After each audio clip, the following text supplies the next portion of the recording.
Well, good morning, everyone. Welcome to our webinar series.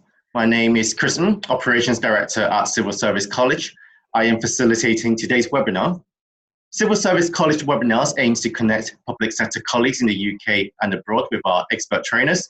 Our webinar looked at topical issues and its applications with real-life examples. If today's your first time joining our webinar series, you are very welcome, and I hope you will like it. For our alumni, welcome back. Let me start off with a very brief introduction to Civil Service College. We are an independent training organisation that offers training solutions to the UK civil service and the wider public sector. As you can see from this slide, we have delivered training to not just the central government departments, such as the Cabinet Office, DEFRA, DWP, but also devolved administrations like the Welsh Government and, of course, our NHS, as well as local authorities. And if we could go back to the previous slide, please. Yep, as from this slide, you can see the footprint in the UK. We had delegates from all across the UK, from Northern Ireland, Scotland, Wales, and of course England as well. Next slide, please, Anne. We also work with governments across the world. We had delegates from many locations from the Far East to Africa, as you can see from this world map. If you notice that we have not been to your country yet, do get in touch. Thank you, Anne. You could go to the next slide. We conduct over 70 different types of courses across 7 key categories, ranging from accountability and governance, leadership, professional development, policy, law and legal, media, digital and data, and finance and commercial skills. And today, as we will be talking about strategic thinking, this is based on our full one-day course. Do email us if you would like to find out more about the course. You can join on one of our open courses, or we can ask Anne to tailor it specifically for your organization or your team.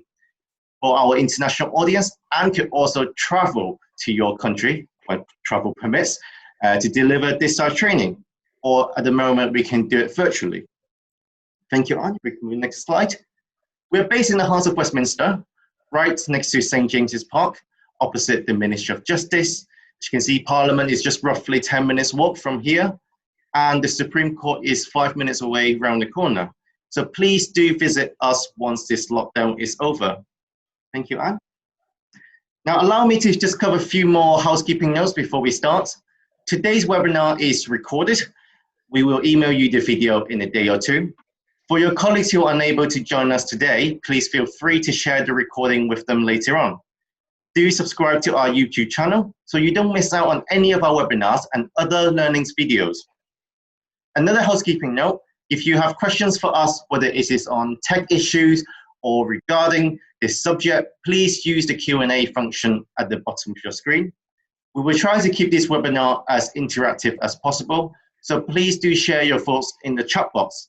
And if you are happy to share with everyone, please have your message sent to all panelists and attendees. Otherwise, only Anne and myself will be able to read your comments. We will try to address your questions during the presentation. If we can't, don't worry. We have some time at the end for some Q&A. Thank you, Anne. So today our title is Strategic Thinking in the New Normal. As we are exiting the lockdown, we know we won't be returning to the normal we are used to. We hear and talk about the new normal we're expecting. For the public sector, the new normal would offer both opportunities and challenges, which make thinking strategically can help your organization to achieve their desired objectives. We are very pleased to have our expert trainer, Anne Hall, with us. Anne has extensive experience in delivering exceptional training in both the private and public sector over 2 decades. She delivers on a variety of topics, such as leadership, performance management, succession planning, train-the-trainer, developing a competency framework, and performance review. Previously, she was Director of Studies at the Royal Institute of Public Administration International. She has designed and delivered bespoke in-country training programs for a range of countries, including Qatar, Bahrain, Dominica, Botswana, Thailand, Libya, Kenya, Sierra Leone, Kosovo, and Zambia. I know for Anne, it must be very quite a change for you, not being traveling as much as you used to. Prior to that, she was a senior learning and development consultant at the Royal Borough of Kensington and Chelsea. She's also a qualified OCN Law Society mediator and Chartered Institute of Personnel and Development coach. So Anne, could you please tell us more about strategic thinking? Yes, well, let me just share with you what our agenda is going to be for today. We're going to take time to reflect on what the new normal is in your working world, and it'll be interesting to hear both from the UK and also from overseas what your new normal is like in your new working world. We're just going to remind ourselves what strategic planning is, so we'll do a little bit around that, and then we'll start to explore strategic thinking. We'll also look at some tools and some thoughts to assist us in strategic thinking.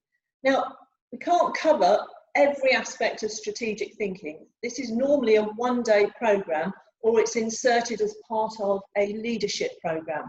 So really, this is just an introduction because we've got literally just under an hour to do this. So it's just like a taster, just so you can get to see what strategic thinking is. So let's move on. These are challenging times, and if you'd have said to me 3 months ago I'd been delivering training from my home, then I would have probably thought you were, quite mad. But sadly, due to the lockdown, we are having to work in a completely different way.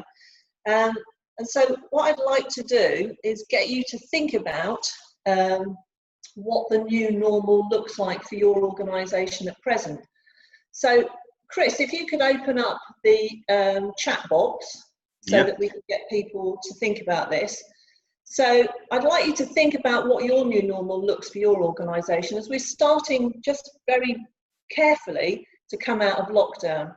For example, in the UK, we have only just started to come out of lockdown, and our social distancing has moved from 2 metres to 1 metre on Tuesday this week. We've also had some very interesting times here in our 13 weeks of lockdown. Just to give you a few statistics, well, hopefully you're writing in the chat box. 72% increase in the sale of gym shoes and sportswear shoes. Now, I have to hold my hand up here because I'm one of the persons that thought it would be a good idea to buy a new pair of shoes to exercise in. We've had something like 496% increase in purchase of gym equipment. So lots of people in the lockdown are becoming, or have thought to become, more healthy. However, we're not all sort of gym bunnies here. I have to say that our sales of alcohol have increased 31.4% since we've had lockdown. So while some people are getting more healthy, some people are relaxing more, if I like to say that. So Chris, do we have anything in our chat box? Yeah, I mean, just before comments, I think you're quite right about the new normal. Like for Andrea and myself, I mean, 3 months ago, we didn't even think about facilitating an online webinar like this. We did work with a lot of our international delegates. That when they come here, we take them to various meetings and, of course, in training sessions. So now we didn't think that we would be sitting right here and actually doing online webinars. Yeah. So I think people are still typing in. I think the kind of what is the new normals. I think perhaps if we could show some of the examples that you have prepared. Okay, well, just to say that since we've been in lockdown, there has been a 67% decrease in use of public transport. Obviously, we've had to stay at home, so there's been a decrease in public transport. Interestingly, there's been a 500% rise in campsite bookings. So people are thinking that possibly they're not going to be able to go on holiday for a long time. So there's a huge surge in campsite bookings. So it has been quite good for the environment, and nature's a wonderful thing. It is able to repair itself quite easily.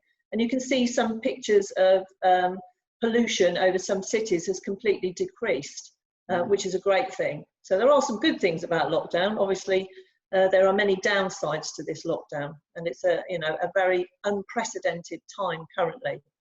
So Chris, do we have anything in the chat box at the moment? Some said Zoom meetings. Okay, yeah. Often Neil said this is true in England. However, social distancing differs across the 4 nations. This is likely to impact on the new normal, and a good example how we think as a 4 nations union in the UK. It's very true. Okay, well, obviously I haven't been travelling for a while, and I've been in the UK for the last 3 months, although I have to say it's the hottest day of the year here, so I do feel like I'm overseas currently. If we just look at some of the things that are normal in the UK, and I can only obviously speak about the UK currently because I haven't been anywhere else, one of the biggest things here has been that people have had to go from going to the office to home working. And in the UK, we've gone from potentially around about 5% of people working from home to what's now about 60% of people working from home. And that's been quite a dramatic shift for the majority of people in this country. That can mean for certain people that there's isolation for many, so they're working on their own, but they're also living on their own, having to find different ways of communicating. And one of our delegates has mentioned Zoom. Interestingly enough, the share price of Zoom has gone up 200% up until I think March the 31st. We're also using things like Microsoft Teams and TikTok, various other, probably many others that I'm not able to mention. As I said, UK, we just moved on Tuesday to 1 metre social distancing. Up until that, we've been 2 metres. And as somebody said, it does vary in country to country, which is actually, quite challenging. Other countries have been 1 metre for a while. So that's going to be quite challenging in how do we get people back to work, or when do we get people back to work.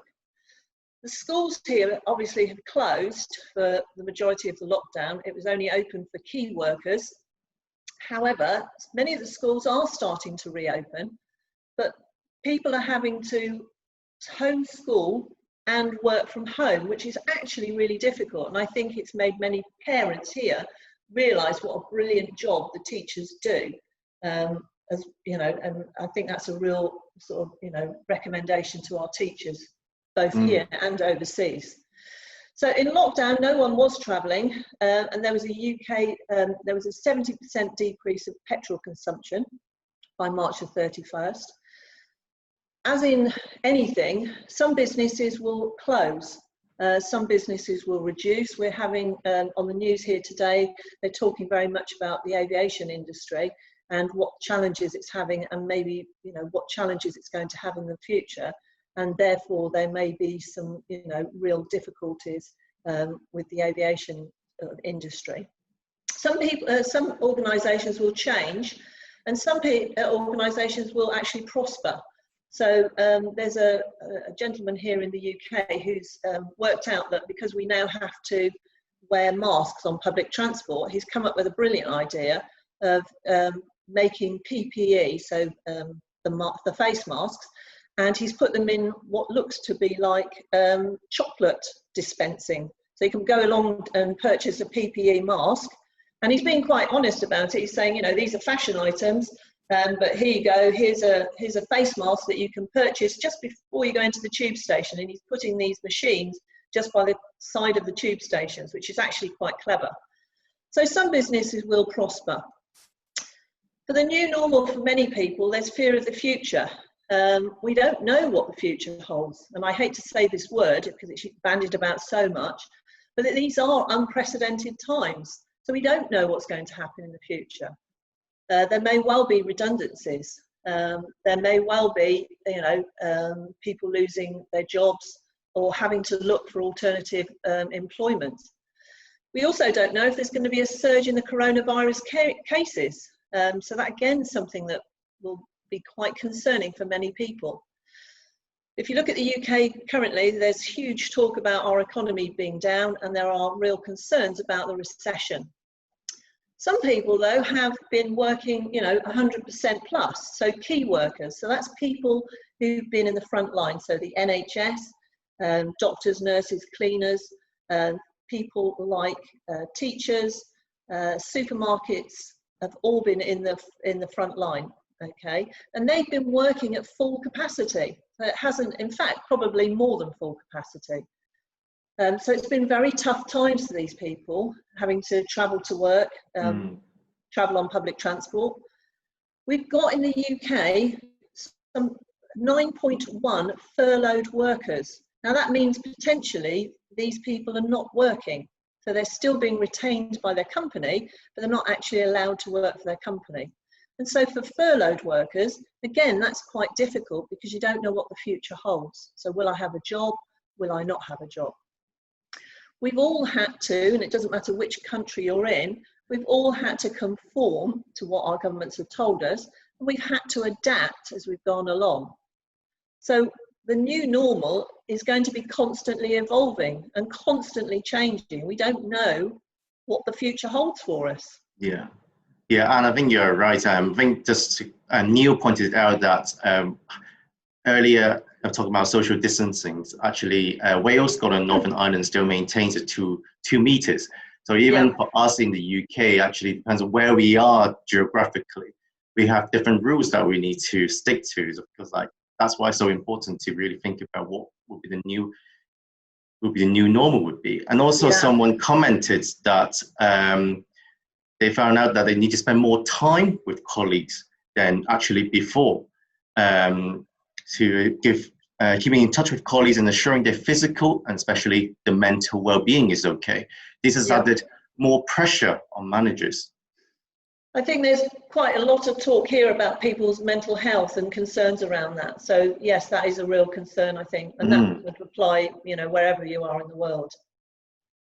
Okay, so Chris, if you could launch the poll, please. We're going to do a little poll because obviously we're trying to make this as interactive as possible. So what I'd like you to do is think about your organisation, and I'd like you to answer one of these questions. So do you see the future of your organisation as positive? So it's going to grow and it's going to be successful in the future, and we're talking, short term. Or do you see the future of your organisation as reduced services, less people and less resources? So I'd like you to maybe answer on the poll either A or B on one of these questions, just to sort of see what we can get as a flavour for what the future looks like. So for some organisations, it will be positive and growth, and for some organisations, it will be reduced services, less people and less resources. Yeah, it's very, very interesting results coming in now. I can see people just voting, so just 10 more seconds, if that's okay. Yeah, okay. Yesterday when we were in the practice run, we had a discussion about the result. So I'm just ending the poll now, and I'm sharing the results. Yep. So 81% people feel positive. That's only 19% feel there'll be reduced services, less people, and less resources. That's amazing, isn't it? I mean, that's very encouraging that people are looking to come out of this with such a positive mindset. So that's really great. I'm just amazed that so many people are so positive. That's brilliant. Excellent. Gosh, the future looks good. So let's see. For some of those people that put your organisation is going to be positive and growth, I'd like to find out maybe why you're saying that. That would be interesting to find out what reason you voted for that particular one. So why is it that you see your organisation as positive or growth? Is that because you're able to adapt very easily, or what's the reasoning behind that? Perhaps you could just post some thoughts on that in the chat box. That'd be really good. I know, for example, here, just while you're doing that, we talked about the furlough scheme, and actually HMRC have gone and done an amazing job, because that was announced, it was put into practice, and within, I think, 7 days of it being launched, HMRC were actually able to make payments to those people that were on furlough, which is unbelievable. So they've adapted, they've obviously got a high level of flexibility, they've looked at what's been required and they've done the job in a very timely manner. And I think that's been one of the really big success stories in the UK, don't you, Chris? Absolutely. Yeah, they've done a wonderful job. Yeah. I mean, it's also from our own perspective, Civil Service College, it's been a quite opportunity for us to have more training virtually. And even this webinar has been a success. We only launched this series at the beginning of this lockdown, and every week we get a lot of people coming in to watch them, and it really changed the learners' behavior, how they would take their training. For us, definitely is an opportunity, and so a really positive turn for us. Some people have actually said, this is there's appetite for reform is very high. I think that's a sign that an organization can become even more successful. Wow, that's pretty good. Jen said we always have positive style leadership. Their positivity resonates well with staff members. And someone from Nigeria said the new normal needs more of empathy from each and everyone. And again, that's actually a very positive sign that they can see that their organization will move towards to. Excellent. Caroline said we are able to be just as productive at home, and we are more busy due to changing economy. I think they're finding that in the UK, that actually people working from home are being much more productive. I think the production rate is about 23% higher than when they're actually in work, which is quite amazing. I think people are very, very diligent in doing their work when they are at home. So I think research shows that as well. That's quite interesting. Yeah, Wow. I mean, another delegate commented his organization is beginning to cut down on non-essential services and upgrade staff and infrastructure. I think the word upgrade is said as the key of that something positive will come out at the end of this. Good. That's very encouraging, isn't it? That people, having been through such a hard time and a difficult and challenging time, that people are looking to the future and see it as a positive thing. That's really quite encouraging. I applaud people for that. Well done. Shall we ask people whether or not, for B, why they see themselves as having reduced services and less people and less resources? What's the reason behind that? We'll ask that question as well. So if you were in the minority of people and said, what the future of your organisation looks actually not as positive, can we just get a few thoughts from people around that? I mentioned the aviation service, but one of the other concerns here is the hospitality service, in terms of being able to deliver a service and retain staff currently as well. So the hospitality service at the moment is looking sort of quite challenging as well. We're not looking to open, I think, public houses until July the 4th, is that right, Chris? Around about then, isn't it? Around that, Even now, we're not too sure how that's going to work. There's talk of you'll have to register before you go to the pub, but pubs are saying we can't cope with that. So it's slightly unclear, isn't it, at the moment? So any thoughts from anyone around why they see that as not quite so positive in terms of where their organisation is? Let's have a look. This one is not quite on the less optimistic side. Okay, well that's good. There's one delegate from DEFRA. They're already working on significant new initiative, partly due to exiting the EU. Yeah. Of course. Partly due to deliver the government's new environmental ambitions. So those will continue. But of course, they're now getting more out of staff and working from home, and they're reviewing the current operating model. Yeah. And make it even better for everyone. Okay, good. That sounds good. So again, even though maybe the service is going to be reduced, maybe it's going to be refocused and much more leaner. The public service is always very good at working in a very lean way. Yeah. Okay. And also Nikki mentioned about it's really prompting them to think innovative ways to do business, especially Absolutely. how the industry has been affected by future government budgets, which I think all of us are now really looking or speculating what the future government budgets will be. But innovation is really a completely different topic. It's very crucial to strategic thinking, which when Anna and I had a first initial chat about what we can cover in this webinar, Anna was suggesting innovation. But I think it's such a deep topic that I felt in the future we should run another webinar just on this. Yeah. Okay, thanks for that, Chris. Sounds good. So moving on, or not moving on, let's see. For some reason, Chris, my screen's frozen. Okay. Try the arrow key on your keyboard. That might be the... No, I've tried that. It's completely frozen. Let me just try and come out of it. Sorry about this, everyone. That's the joys okay. of technology. Okay, so let's try it from the current slide. Okay. Great. So, okay, sorry, I've just lost the thinking there. Okay, so what you've just done is actually thought about your business and whether it's going to be viewed in a positive way. And actually, the majority of people seem to be thinking that it is going to be a very positive thing coming out of lockdown, which is, very encouraging. So let's just clarify what strategy is. So strategy in the narrow sense is concerned with the future and direction of the organisation. And many of you will be working on strategic planning or documents.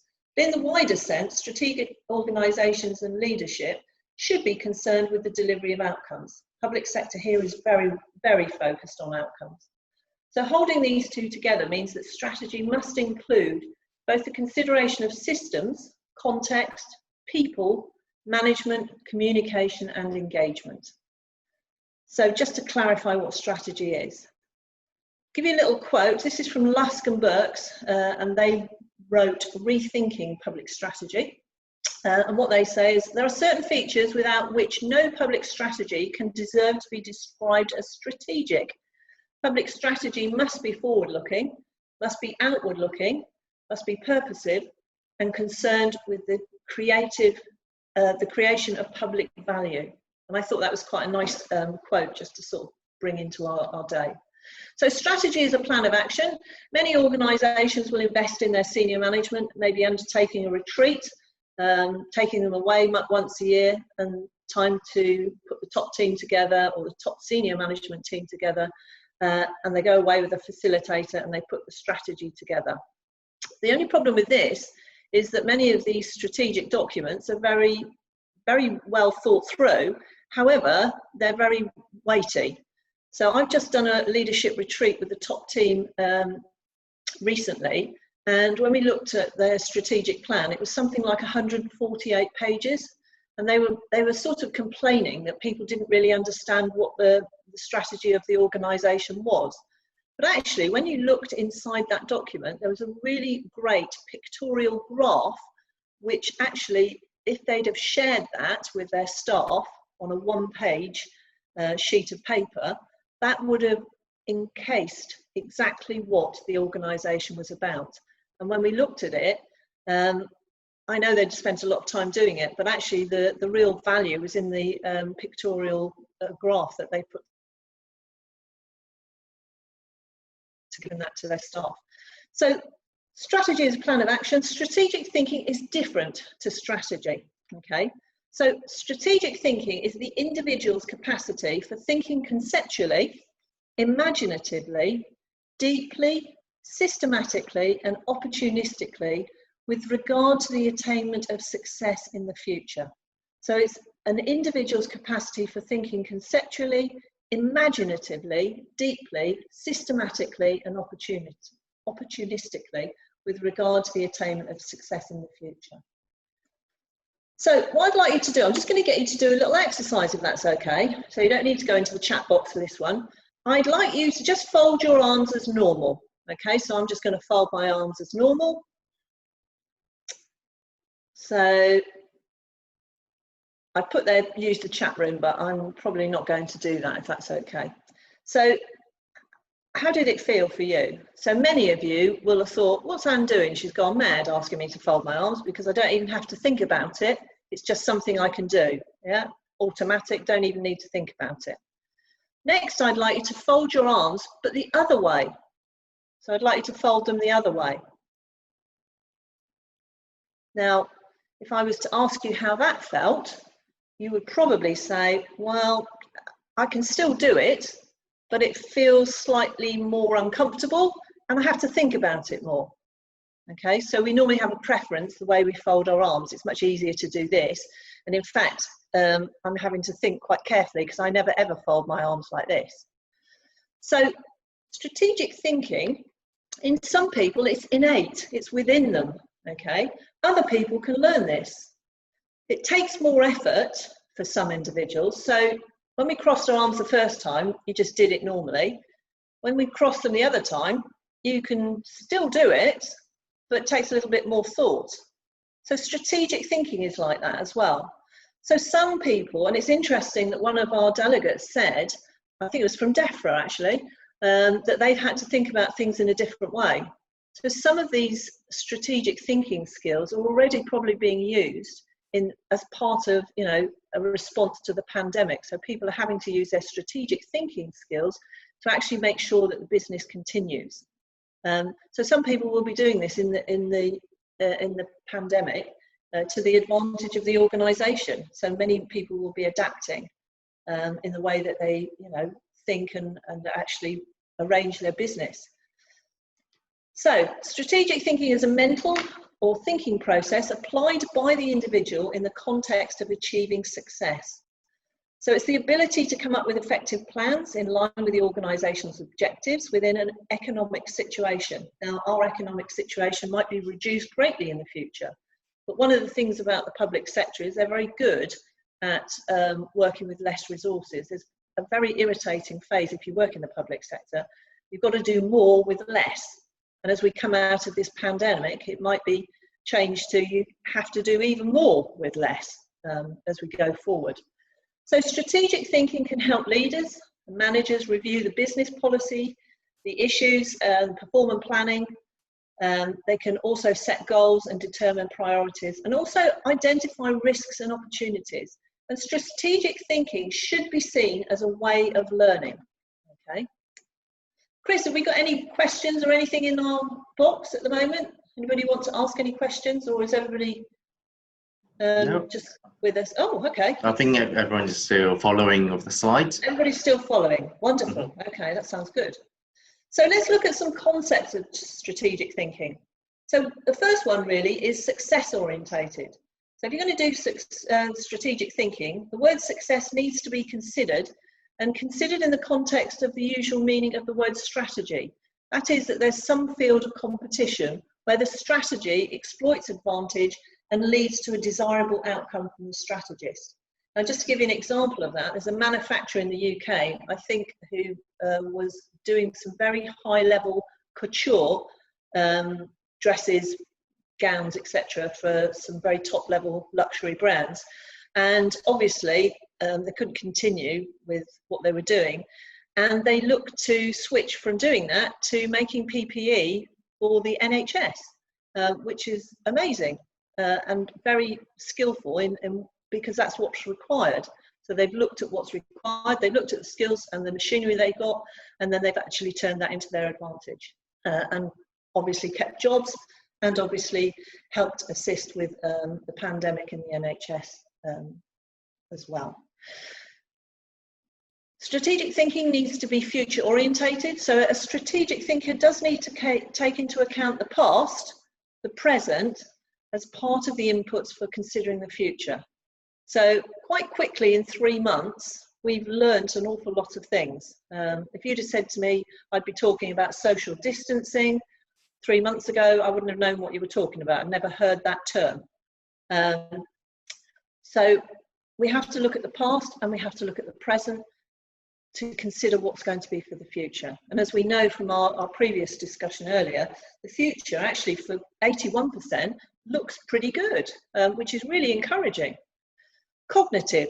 Now that means relating to the mental process involved in knowing, learning and understanding things. For example, pattern finding and connecting situations that are not obviously connected. Okay, and I gave you an example of the gentleman here who's looked at PPE and the fact that we have to wear it on London Underground or travelling, and he's put together, you know, a very, very clever machine that dispenses face masks, which you have to pay for, which is very clever. The thing about strategic thinking is only individuals can practice strategic thinking. So any kind of thinking is governed by the mind, and more specifically the brain. And common sense tells us that individuals think differently and have different learned responses to coping with the world around them. So one of the things here, when we had to go into the supermarkets, you had to queue up. Now our culture is, we're very good at queuing. We love a queue. And so we adapted very quickly to that. People, even though they put the lines for 2 meters, people were actually very good at standing 2 meters and being very patient to get into the shop. That's part of our culture. In fact, I think we love queuing. So strategic thinking does refer to an individual's style of thinking. And each individual has a different set of experiences and perspectives. And the challenge really is to bring together the experiences and the perspectives into a synthesized understanding of the situation and the need for coordinated actions. Okay, so there's 5 things there that might help you in terms of strategic thinking. So some of the ways that we can look to improve our strategic thinking is look to observe and seek trends. Now, this is quite challenging if you're working from home because you're not in the workplace per se. But what you should be in is with obviously contact with your peers and your workers, etc., and having communication about what's currently going on in the organisation. So, for example, you need to pay attention to the issues that get raised over and over again, and then synthesise the common obstacles that your colleagues face. So if you're hearing constantly that there's a problem with the invoice system, and contractors are finding the invoice system very difficult, then that might be something you might want to look at if it's, you know, a real issue. Here we've had in the papers quite recently complaints about people not being able to get their money back from certain airlines because of their holiday plans being obviously changed due to lockdown, while other airlines have managed to do very well. So if you were a boss of one of the airlines and you're seeing this on the TV, you might really want to think about, well, how can we improve how we get our refunds to our customers? Because employer branding is going to be a really big thing as we come out of lockdown, and how the people were treated, both as a customer but also as an employee, will be a really big thing in the future. So some people will want to work for, companies that took them on board and treated them really well, or they had a really great customer experience.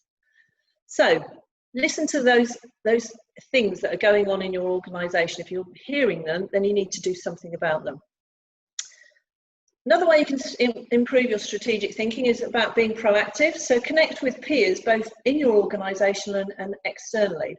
One of the challenges in the public sector is that we tend to work in silos, where actually we're all really on the same side, and we could expand our thinking and work more, with other departments, other people, and work more in partnership. Ask tough questions is another thing you might want to think about. So with a fresh understanding of trends and issues, you can practice using strategic thinking by asking yourself things like, how do I broaden what I consider? What do I need to do to lead more effectively? So you might want to ask yourself some tough questions. You might also want to think about sounding strategic. So structure both your written and verbal communication in a way that focuses your audience on the core issues. One of the big things at the moment is about communicating with people. Somebody mentioned that when we were talking earlier. But consider the frequency and the methods of communicating in the organisation and the really key messages that you need to get across in these difficult times. So I've actually got a friend who's working in the public sector, and she said that she hasn't heard from her line manager for 6 weeks. So at the beginning she heard something, and she's only just heard 6 weeks through, and to date hasn't heard anything. And I think she's finding that quite frustrating, because while she's very busy working, she's not really too sure where the organisation is going.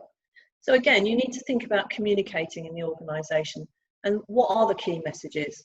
There's been a great campaign on the TV here thanking supermarket workers from the various supermarket companies, and they put that on the TV so to say well done and thanks for all your hard work, which actually is quite a nice thing to do.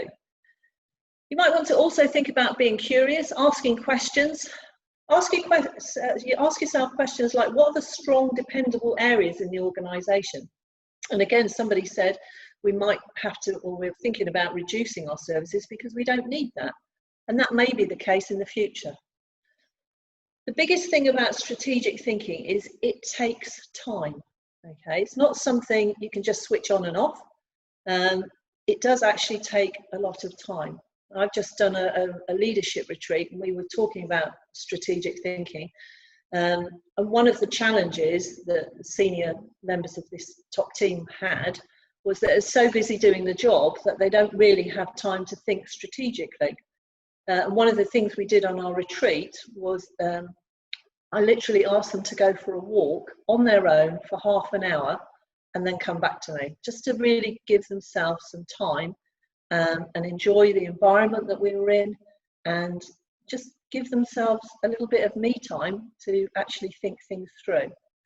So it does take time, and that's something we don't take into consideration. The other thing you might want to consider is where to think strategically. So some of our best ideas, so sad to say, don't always come from when we're in the office. Sometimes they come when we're at home, when we're in the shower, when we're out in the garden, or when we're just really not doing very much. So think about where you actually do your strategic thinking, okay? Is your environment conducive to strategic thinking? Chris, have we got any other questions in the questions and answer, or is everybody engrossed or switched off? I'm not sure which. And I'm sure everyone is following very free, but just one question that came up. Does strategic thinking affected by organizational culture? I mean, even from my own experience of working with the different L&D staff within the civil service, I mean, each department are a very unique culture themselves. Yeah. So your individual's way of thinking strategically, would that be affected by the culture as well? Yes, but it can be, but the culture should be shaped by the leaders. So organizational culture is the way that we do things. If the way that we're doing things in the organization isn't to, what the leaders require it to be, then steps need to be done to actually change the culture. Culture can be very positive, but it can also be quite negative. So it can affect strategic thinking. But leaders need to be setting the culture for the organisation and driving the culture through that they want for the organisation. Okay? Johan? Thank you. So I talked a little bit about some questions that you might want to ask. So you might want to ask yourself things like, well, what's gone well in the organisation since we've been in lockdown? What's gone not so well? What do we not really need that we needed 3 months ago, but actually now we don't need it at all? So you might want to look at things like which areas in the organisation have been or are dependable. What does our business need to look like in the future? And we may be looking very short term initially because we don't know. We can't predict what's going to happen in the future. In terms of resources, staff, budget, technology, etc., what do we need for the immediate short-term or medium-term future? So for some companies, it may be we need less staff. For other companies, it may be we need more staff and we've got a bigger budget. Technology has been a blessing throughout this pandemic, I have to say. And without that, we probably couldn't have kept in contact with family, friends, done our Zoom quizzes at the weekend, spoken to relatives overseas. And I think without technology, it probably would have been even more miserable than it's currently been. So we need to think about the immediate, short-term, medium-term future. That may be all we can think about. In the past, maybe we thought about, 5 years in the future, 10 years in the future, and some of the strategic plans I've seen have been that far, far forward thinking. But actually, maybe we need to sort of just look at the here and now and short term and take baby steps, because we don't know what the future holds for us. You might also want to think about which activities have increased in volume and why. So I'm sure HMRC have looked at what they're doing, and they're spending an awful lot of time processing, furlough claims, self-employed claims, etc. And probably the rest of the work has been sidetracked at the moment because of the pandemic. You might also want to think about what complex processes do we have in the organisation. So what are these, and why are they so complex? So just to give you an example, I normally undertake work and then I submit an invoice to an organisation. Many of the organisations I work for just ask me for an invoice. Lovely, simple, put it in, get paid. However, I've got a couple of companies that are quite big, multinational companies, but what they ask me to do is almost become like a member of their staff, and I have to go through a very complex process of actually putting my hours into their system, filling in comments, putting in, this, that, and the other, and actually it takes me a considerable amount of time. Now, I'm not saying that's wrong, it's just the way that they have to process things. But it'd be interesting to see if there was another. For some companies, I might do 3 hours work, and yet I have to join their, company process, which seems to be very complex. And maybe they could have looked at possibly a different way, or not. I don't know. But you might want to look at some of the complex processes you have. You might also want to consider what are the problem areas in the organisation. So those areas that weren't really doing very well before the pandemic and really aren't still doing very well after the pandemic. And we might need to start thinking about what do we need to do regarding these particular areas. One of the biggest questions, which probably is going to be very difficult to answer at the moment, and we've answered some of this already, but where do we need to be in the future as an organisation? The final question might be, well, what do we need in order to be successful in the future? That might be another question that we need to ask. So there's lots of questions that you can ask yourself. Another tool for leaders might be using these four R's, okay? And that's review. So you might want to think about the past and the present, and reflect on what's gone well, what's not gone so well, and think about why. You might also want to redirect. So where do you need to go for the future? You might need to think, completely differently, or be, using your creative thinking in order to actually be much more focused for the future, which leads us on to the next one. So we might need to refocus. What are our priorities and what is the time frame? Okay. So we've looked at some tools for leaders. We looked at strategic thinking. We've clarified what strategic plans are. We've also looked and tried to identify what the new world of work looks for. So let's try and put this into some sort of context. Here's a framework for you. So strategic thinking is all those sorts of questions we've been looking at. So what might happen? So we're thinking through, we're trying to think in a very deep and creative and imaginative way. Well, from that, we'll need to generate some options. And from those options, we'll need to make some decisions. So we'll need to, from those choices, we'll need to think about what will we do and come to some decisions. We'll also need, from those decisions, to actually filter that into our strategic planning and taking some action. So having made those decisions, we'll need to think about how will we do it. Okay, so that fits into quite a nice little framework. Some tools for strategic thinking. Some of you probably heard of these, but you might want to use the use of Steeple. So I'm not sure if everybody's familiar with this. You may well have heard of PEST or PESTLE.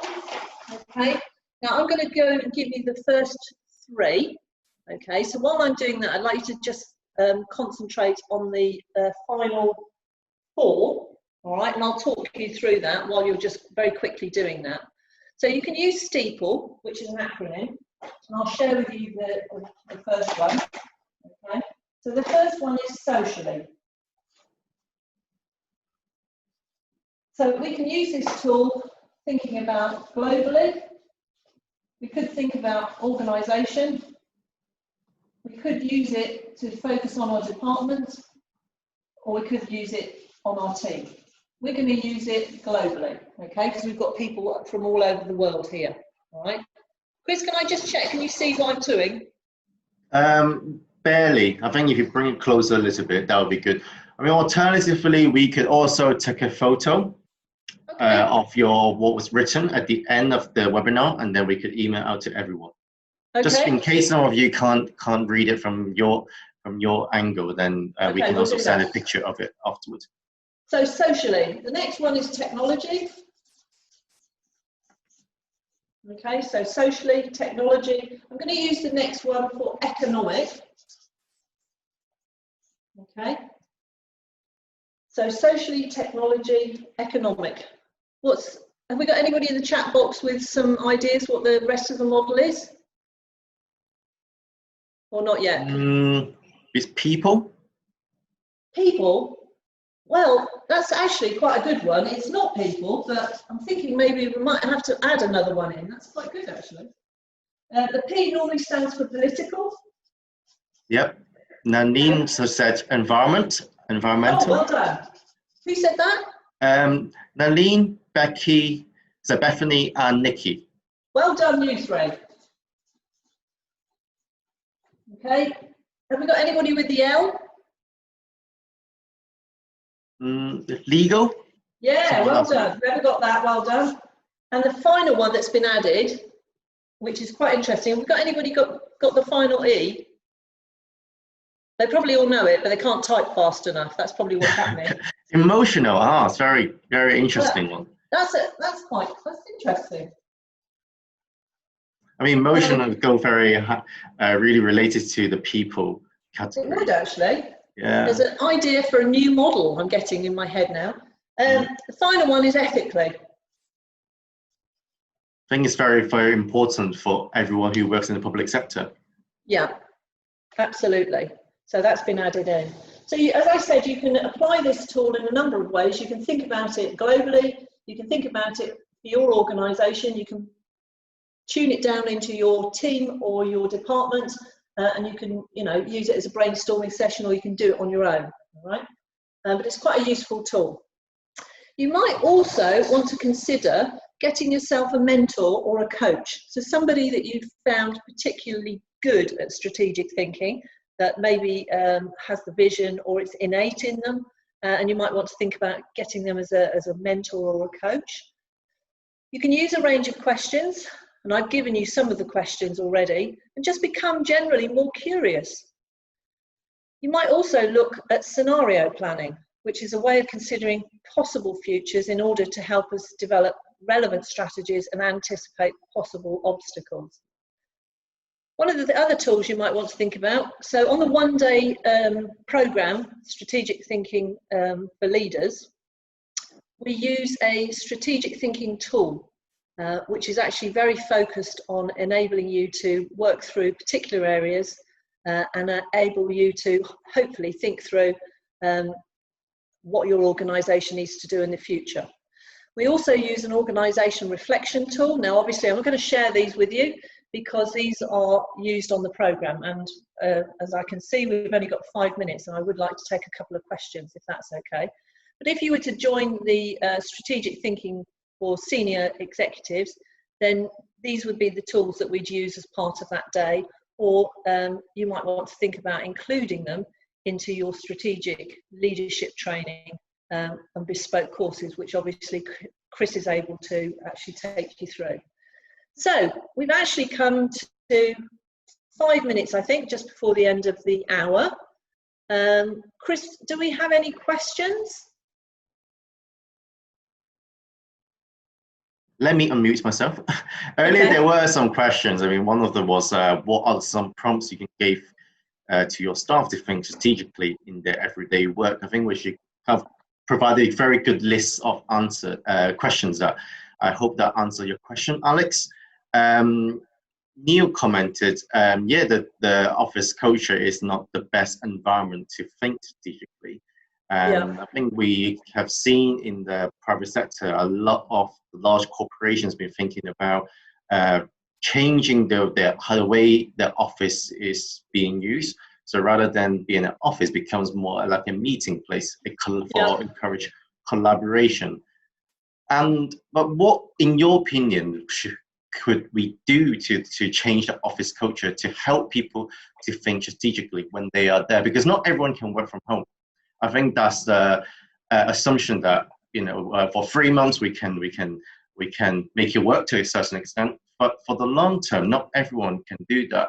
So what type of environments do you see will really help people to cultivate their strategic thinking? I think maybe in the future we're going to have to think quite creatively about how we learn and how we do things. And I think maybe the future might be possibly Zoom meetings. We may be able to go back to work. We may be able to do some training.